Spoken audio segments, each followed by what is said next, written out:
নিজের উপর জুলুম না হয় সে ব্যাপারে বিশেষ নজর দিতে বলা হয়েছে। আর সেই মাসগুলোর অন্যতম একটি মাস হলো মাহে মুহররম, আরবি বছরের প্রথম মাস, যেই মাসে আমরা এখন উপনীত আছি। এই যে এই মাসের প্রথম জুমা হচ্ছে আজকে। এই মাসের সাথে অনেকগুলো বিষয় জড়িত আছে। কিছু বিষয় তো এমন যেগুলোর সাথে ইসলামের আদৌ কোনো সম্পর্ক নাই, আর কিছু বিষয় তো এমন যেই বিষয়গুলোর সাথে ইসলামের সম্পর্ক আছে এবং ইসলাম সেগুলো আমাদেরকে করতেও বলেছে। কাজেই আমাদেরকে এই ব্যাপারে লক্ষ্য রাখতে হবে কোন কোন বিষয়গুলো ইসলাম এ মাসে আমাকে করতে বলেছে সেগুলোই আমি কেবল করব, যেগুলো বর্জন করতে বলেছে খুব সজাগ দৃষ্টি রেখে আমরা সকলেই এগুলোকে বর্জন করার চেষ্টা করব, যাতে এই জাতীয় কোনো কর্মকাণ্ড আমাদের কারো মাধ্যমেই সংগঠিত না হয়। এই মাসের মর্যাদা কতটুকু, মুসলিম শরীফে সৈয়দুনা আবু হুরায়রা রাদিয়াল্লাহু তাআলা আনহু থেকে রিওয়ায়াত 1163 নম্বর বর্ণনা। সৈয়দুনা আবু হুরায়রা রাদিয়াল্লাহু তাআলা আনহু বলেন, রাসূলুল্লাহ সাল্লাল্লাহু আলাইহি ওয়াসাল্লাম ইরশাদ করেছেন, আফদালুস সিয়ামি বা'দা রমাদানা শাহরুল্লাহিল মুহররম। আফদালুস সিয়াম, সবচেয়ে শ্রেষ্ঠ রোজা, বা'দা রমাদান, মাহে রমাদানের পরে। কারণ মাহে রমাদানের রোজা তো ফরজ, ফরজের সাথে কোনো নফলের কোনো তুলনা চলে না। ফরজ তো ফরজই সবার আগে। কাজেই মাহে রমাদানের রোজা তো সর্বশ্রেষ্ঠ, এ ব্যাপারে কোনো শঙ্কা নাই, সন্দেহ নাই, সন্দেহাতীতভাবে এটা শ্রেষ্ঠ। তবে মাহে রমাদানের পরে যে সমস্ত নফল রোজা আছে তার মধ্যে শ্রেষ্ঠ রোজা কোনটা? নবীজি বলেন, বা'দা রমাদান শাহরুল্লাহিল মুহররম। এই মুহররম মাসের রোজাটাই হচ্ছে আল্লাহর কাছে শ্রেষ্ঠ রোজা, ফজিলতপূর্ণ রোজা। সেই রোজাটা কোনটা? অন্য বর্ণনায়, মুসলিম শরীফের অপর বর্ণনা, আন আবি কাতাদা রাদিয়াল্লাহু তাআলা আনহু আন্না রাসূলুল্লাহি সাল্লাল্লাহু আলাইহি ওয়াসাল্লাম সুইলা আন সাওমি ইয়াউমি আশুরা ফাকালা ইউকাফিরু সানাতাল মাযিয়া আও কামা ক্বালা আন-নাবিয়্যু আলাইহি সালাতু ওয়াসসালাম। হযরত আবু কাতাদা রাদিয়াল্লাহু তাআলা আনহু থেকে মুসলিম শরীফে 1162 নম্বর বর্ণনা, রাসূলুল্লাহ সাল্লাল্লাহু আলাইহি ওয়াসাল্লামকে আশুরার রোজা সম্পর্কে জিজ্ঞেস করা হলো। আশুরা মানে কি সেটাও আগে বুঝতে হবে। আশুরা এর মানে সহজ সরল ভাবে মাহে মুহররম, মুহররম মাসের 10 তারিখকে বলা হয় আশুরা। মুহররম মাসের 10 তারিখকে কি বলা হয়? আশুরা বলা হয়। তো এই আশুরার দিবসের রোজা মানে মুহররম মাসের 10 তারিখের রোজার ব্যাপারে নবীকে জিজ্ঞেস করা হলো, ইয়া রাসূলুল্লাহ, এই রোজাটা কেমন, এই রোজাটার ফজিলত কেমন, এই রোজাটার তাৎপর্য কি, রাখা যাবে কিনা? এই মর্মে যখন নবীজিকে জিজ্ঞেস করা হলো, তিনি বললেন, ফাকালা ইউকাফিরুস সানাতাল মাযিয়া।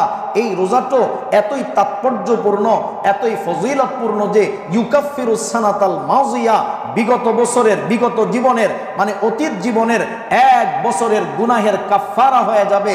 আল্লাহ পাক এই একটি রোজার মাধ্যমে তার পেছনের জীবন থেকে 1 বছরের গুনাহ খাতা মাফ করে দেবে।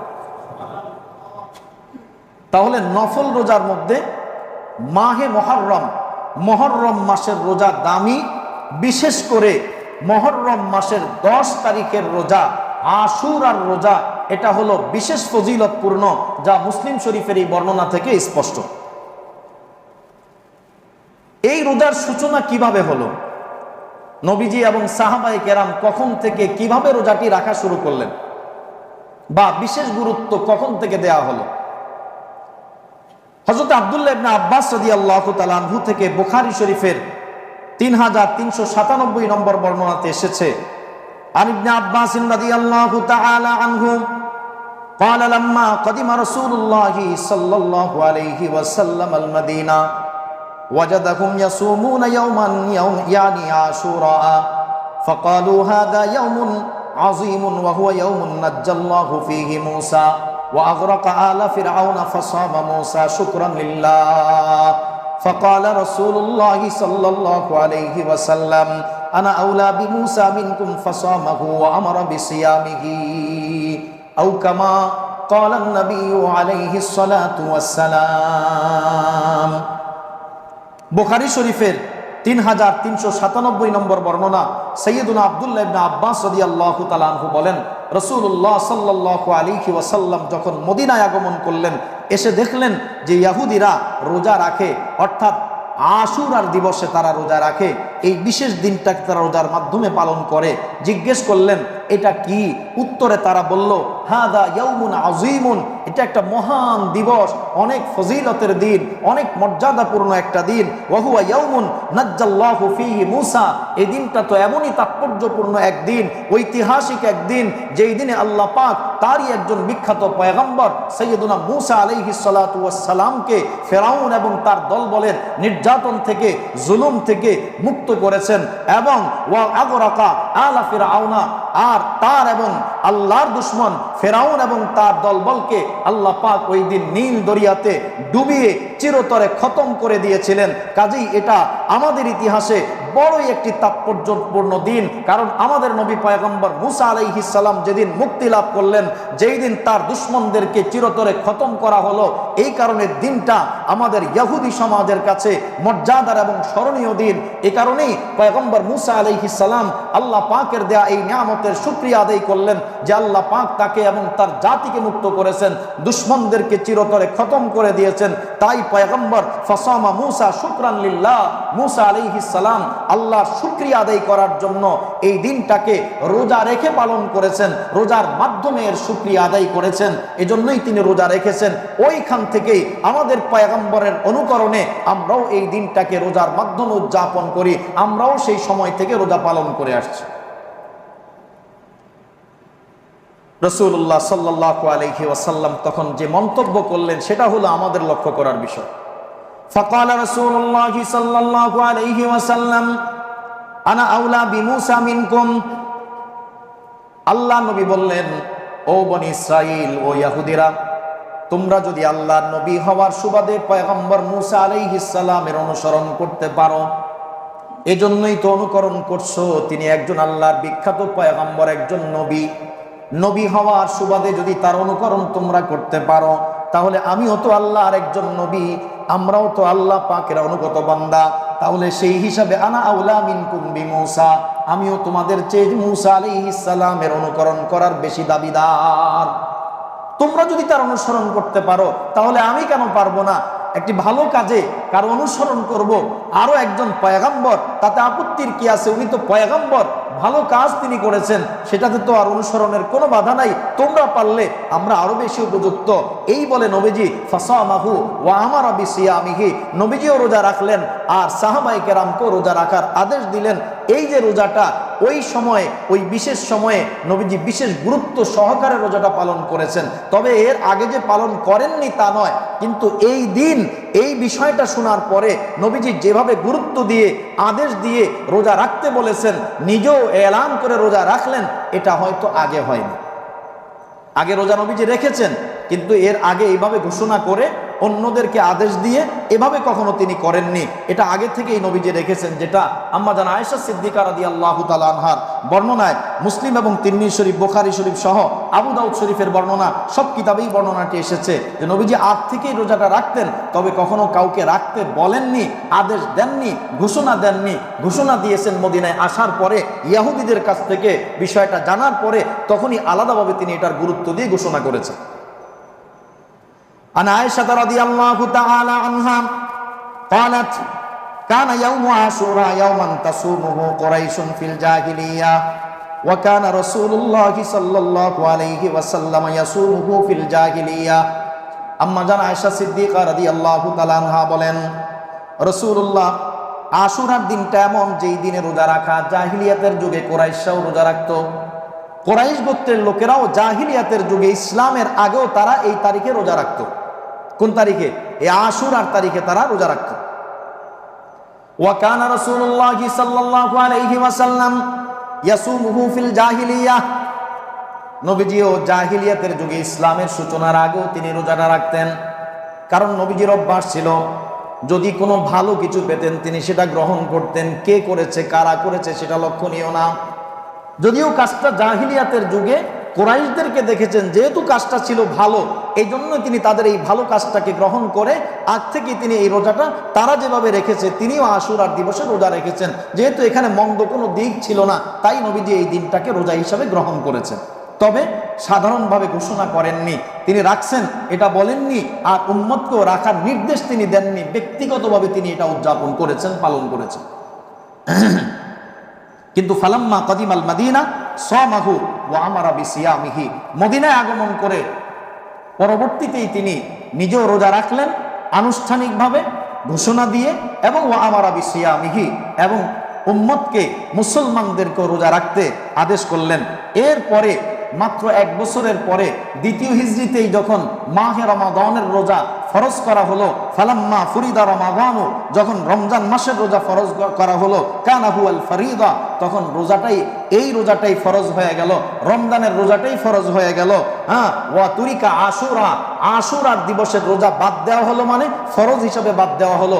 ইসলামের ইতিহাসে শুধুমাত্র এই প্রথম হিজরিতেই, প্রথম বছরই একবারই শুধু আশুরার রোজা ফরজ ছিল, এর আগেও ছিল না, পরেও আর ফরজ থাকেনি। আগে স্বাভাবিকভাবে কুরাইশরাও রাখতো, নবীজিও রাখতেন, ইহুদিরাও রাখতো, বাস রোজা এভাবেই চলেছে, কোনো ঘোষণা ছিল না। মদিনায় এসে ওই বছর ঘোষণা দিলেন, মানে ওই বছরের জন্য ফরজ সাব্যস্ত করা হয়েছে, কারণ মদিনার অলিগলিতে ঘোষক পাঠানো হয়েছিল।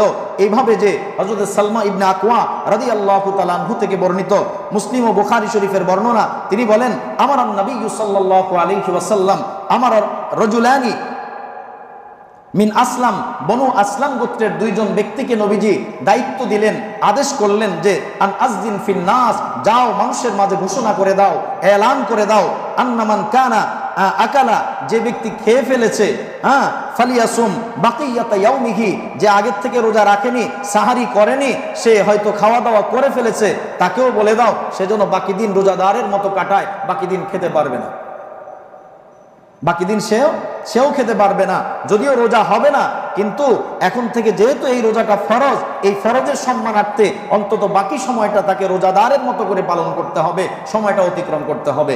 আর ওয়ামাল্লাম ইয়াকুন আকালা, আর যে খায়নি, যে এখনো দিনের বেলা আর পরে কিছু খায়নি, সাহারি করুক আর না করুক, তাকেও বলে দাও ফালিয়াসুম, সে যেন এখন রোজার নিয়ত করে ফেলে, সে যেন রোজা রাখে।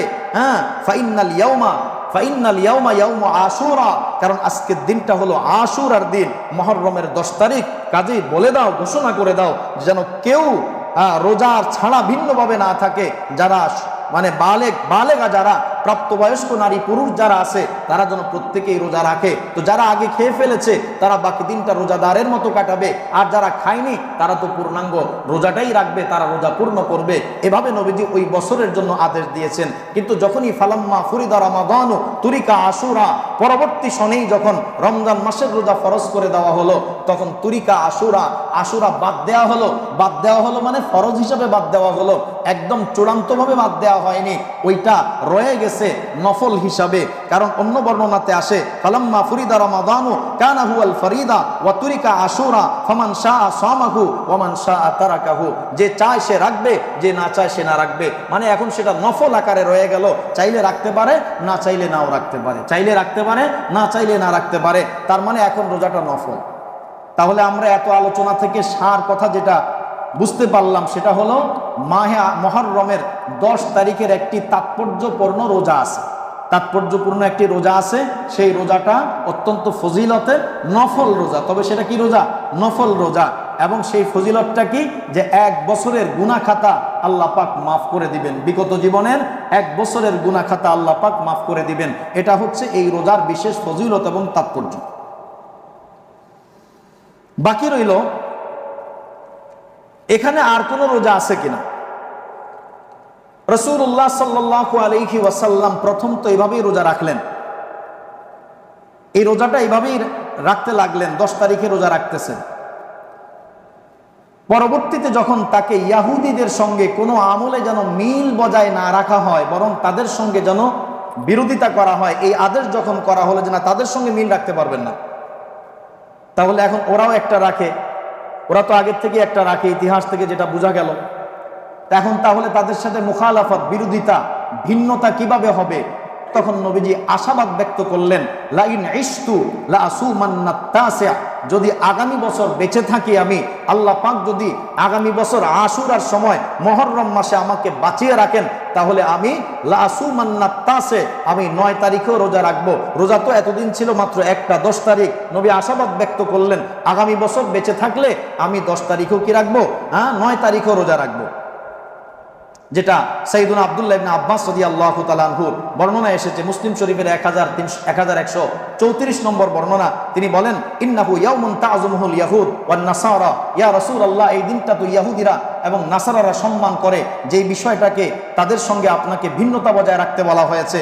ক্বালা সাল্লাল্লাহু আলাইহি ওয়াসাল্লাম, নবী তখন এই কথার উত্তরে বললেন, লাইন বাকিতু ইলা কাবিলিন, আগামী বছর যদি বেঁচে থাকি, লা আসুমান্নাত তাসিআ, তাহলে 9 তারিখেও রোজা রাখবো। কিন্তু ফালাম ইয়াতিল আমুল মুকবিলু হাত্তা তুফিয়া রাসূলুল্লাহ সাল্লাল্লাহু আলাইহি ওয়াসাল্লাম, আগামী বছরের মুহররম মাস আসার আগেই, রবিউল আউয়াল মাসেই রাসূলুল্লাহ সাল্লাল্লাহু আলাইহি ওয়াসাল্লাম দুনিয়া থেকে বিদায় হয়েছেন, তার ওয়াফাত হয়ে গেছে। এই জন্য নবীজি তার এই আশাটা বাস্তবায়ন করতে পারেননি, না পারলেও তার কথাটি, তার বাণীটি তো রয়ে গেছে। এই কারণে এখনকার জন্য উত্তম পদ্ধতি হলো 9-10, 9-10 অথবা 10-11, যেহেতু উদ্দেশ্য তাদের চাইতে বিষয়টাকে ভিন্ন করা, আলাদা করা, ভিন্নতা বজায় রাখাই যেহেতু উদ্দেশ্য, সেই হিসাবে 10-11 হতে পারে। তাহলে ভিন্নতা হয়ে গেল, একটা রোজা তো হলো না, 10-11 অথবা 9-10। 9-10ই সবচেয়ে ভালো, কারণ 9-এর কথা নবীজি বলেছেন। কাজে উদ্দেশ্য যেহেতু ভিন্নতা, সেই হিসাবে 10-11 হলেও অসুবিধা নাই। বাকি নবীজি যেহেতু 9-এর কথা বলেছেন, সেই হিসাবে নবীজির কথার সাথে অক্ষরে অক্ষরে মিলাতে গেলে 9-10 হওয়াটাই সবচেয়ে ভালো। তাহলে রোজা কয়টা হলো? বুঝে থাকলে বলুন তো, রোজা কয়টা? আগে যা গেছে গেছে, এখনকারটা ভালো করে বোঝেন। হ্যাঁ, রোজা কয়টা? 2টা না 3টা? কয়টা? কয় তারিখ? কয় তারিখ? 9-10 মানে কি? আরবি 9-10, মুহররম মাসের 9-10 অথবা 10-11, মুহররম মাসের 9-10 অথবা 10-11, মানে 10 তারিখ ঠিক রেখে আগে একদিন অথবা পরে একদিন। এই 10 তারিখ ঠিক রেখে আগে একদিন অথবা পরে একদিন, তার মানে যেন রোজা একটা না হয়, 2টা হয়। এটা হলো উত্তম পদ্ধতি। বাকি অনেকে কেউ বলেছেন যে এখন তো আর ইহুদিরা মনে হয় রাখে না, কিন্তু এটাও তো নিশ্চিত না কোথায় কোন ইহুদি রাখে বা রাখে না, সেটা আমরা সুনিশ্চিতভাবে কিভাবে বলবো? তো যেহেতু আশঙ্কা থেকেই যায়, কোনো না কোনো ইহুদি তো রাখতে পারে, কাজেই সেই অনিশ্চয়তার দিকে না গিয়ে 2টা রাখাই সবচেয়ে ভালো। বাকি ওই মত অনুযায়ী যদি কেউ না রাখে, তাহলে তাদের সঙ্গে মিল হচ্ছে না, সেই হিসেবে একটা রাখলেও যথেষ্ট হতো। যেহেতু এটা নিশ্চিতভাবে জানার সুযোগ নাই, সেই হিসাবে নিরাপদ রাস্তা হলো 2টা রোজা রাখা, 9-10 অথবা 10-11, 9-10 অথবা একটা আমল। এই আমলটাই সবচেয়ে নিষ্কণ্টক, একেবারে ঝামেলাবিহীন আমল হচ্ছে এইটা। এই আমলটার ব্যাপারে কোনো ঝামেলা নাই, আর কোনো ধরনের কোনো আপত্তি বা কোনো কিছু নাই, এটা নির্ভরযোগ্যভাবে প্রমাণিত। আরেকটা আমল আছে, যদিও কিছুটা দুর্বলতা আছে, তবে মোটামুটি গ্রহণ করা যায়, কোনো ধরনের বাড়াবাড়ি না করে। কোনো ধরনের কি না করে? বাড়াবাড়ি না করে কেউ করতে চাইলে নিয়মের মধ্যে থেকে করলে করতে পারে। সেটা হলো পরিবার পরিজনের জন্য প্রশস্ত খরচ করা। এটার জন্য ধার খরচ করে না, হাওলাত করে না, সুদে টাকা নিয়ে না, এগুলো না করে স্বাভাবিকভাবে যার সামর্থ্য আছে, আপন স্বাভাবিক অবস্থান থেকে সে যদি পারে, এই দিন তার পরিবারের জন্য প্রশস্ত খরচ, শুধু খাওয়া না, যে কোনো খরচও হতে পারে, যে কোনো কেনাকাটাও হতে পারে। বাস এটা যদি সে স্বাভাবিক অবস্থায় থেকে কোনো ধরনের কোনো বাড়াবাড়ি না করে, শরীয়ত বিরোধী কোনো কর্মকাণ্ডে জড়িত না হয়ে যদি করতে পারে, তাহলে এতটুকু করারও সুযোগ আছে। কারণ এক বর্ণনা সাইয়্যিদুনা আবু সাঈদ খুদরি রাদিয়াল্লাহু তাআলা আনহু থেকে, হযরত জাবির ইবনে আব্দুল্লাহ রাদিয়াল্লাহু তাআলা আনহু থেকে, তবরানী শরীফের মধ্যে, তবরানী শরীফ মুআজ্জামে কাবীরের মধ্যে, ইমাম বাইহাকী শুআবুল ঈমানের মধ্যে হাদিসটি উল্লেখ করেছেন, এবং হাদিসটি একাধিক সূত্রে বর্ণিত হওয়ায় সূত্রের আধিক্যতার কারণে হাদিসটিও মোটামুটি গ্রহণযোগ্য পর্যায়ে। হাদিসটি হলো, নবীজি বলেন, মান ওয়াসা আলা আয়ালিহি ইয়াউমা আশুরা ওয়াসা আল্লাহু আলাইহি সাইরা সানাতিহি, কেউ যদি আশুরার দিবসে, মুহররমের 10 তারিখে পরিবার পরিজনের উপর প্রশস্ত খরচ করে, তাহলে আল্লাহ পাক এই ওসিলায় সারা বছর তার পরিবারের উপর প্রশস্ত খরচ করার তৌফিক দান করবেন। তাহলে যদি পারি করার চেষ্টা করব। তবে এর জন্য কোনো ধার খরচ না, এর জন্য কোনো সুদি কারবারে লিপ্ত হওয়া না, এর জন্য কোনো নাজায়েজ কোনো কেনাকাটা না, জায়েজ এবং হালালের সীমার মধ্যে থেকে, বৈধতার সীমানার মধ্যে থেকে কোনো ধরনের অতিরঞ্জন না করে যদি কারো পক্ষে সম্ভব হয় করবে, না করলে কোনো ক্ষতি নাই, করতে পারলে ভালো, না পারলে কোনো অসুবিধার কিছু নাই। যদি পারি এটা করব, তাহলে শুধুমাত্র এই দুইটা আমল। একটা একেবারে নির্ভেজাল নিষ্কণ্টক, সেটা হলো রোজা। রোজা হলো দুইটি, আর আরেকটার মধ্যে কিছুটা দুর্বলতা থাকলেও করা যায়, বাড়াবাড়ি না করে, অতিরঞ্জন না করে, ইসলামী সীমারেখার মধ্যে থেকে যদি করা যায় তাহলে কেউ করলে করতে পারে, কোনো আপত্তি নাই। তবে যদি আশেপাশে অন্য কিছু যোগ করেন তাহলে নাজায়েজ, তাহলে কি নাজায়েজ। আর যদি কোনো কিছু যোগ না করা হয়, স্বাভাবিক পর্যায়ে থেকে করে, তাহলে করলে করতে পারে, এইটারও সুযোগ আছে।